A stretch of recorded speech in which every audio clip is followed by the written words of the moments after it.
এই দাঁড়া, এটা কি হলো? আরে কি হলো সেটা তো বলো।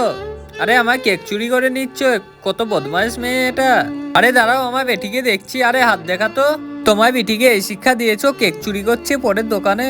বাচ্চার সঙ্গে ভুল হয়ে গেছে। এই নাও পয়সা, কেকে নিয়ে নাও। ওই কেকটা রেখে দাও, দিয়ে এটা নিয়ে নাও। ঠিক আছে, এটাই দিয়ে দাও তাহলে। এই নাও বিটি কেক, এই কেকটাই নিয়ে চলো তাড়াতাড়ি। কেক লো, কেক লো। আরে মেয়েটা তো কেকটা ফেলে দিয়ে চলে গেছে। আরে খুলে দেখি। আরে এটা কি? আরে আমাকে বাঁচিয়ে নাও, এটা পুলিশ না, এটা কিডন্যাপার। আমাকে মেরে ফেলবে। আরে মেয়েটাকে কোন দিকে লেগে গেল? গাড়ি তো এখানেই আছে, সামনেই যায় দেখি। আজকে দেখবো শয়তানকে হারিয়ে কে কে আল্লাহকে ভালোবাসে। আল্লাহকে ভালোবেসে থাকলে একটা লাইক, চ্যানেলটা সাবস্ক্রাইব করে দাও। তোমরা যদি শয়তানকে ভালোবেসে থাকো তাহলে কিছু করার দরকার নাই, কমেন্টে আল্লাহ লিখে। আরে তুমি পুলিশ না, তুমি তো একটা গুন্ডা। এই বাচ্চাকে মারার জন্য নিয়ে এনেছো। আরে তোর দোকানে কিসের জন্য কেকটা কিনেছি সেটা তুই জানিস না? তোকে এখানে নিয়ে আনার জন্য। হে আল্লাহ, আমাকে বাঁচিয়ে নাও। তোকে কে বাঁচাতে সেটাই দেখছি। মাকে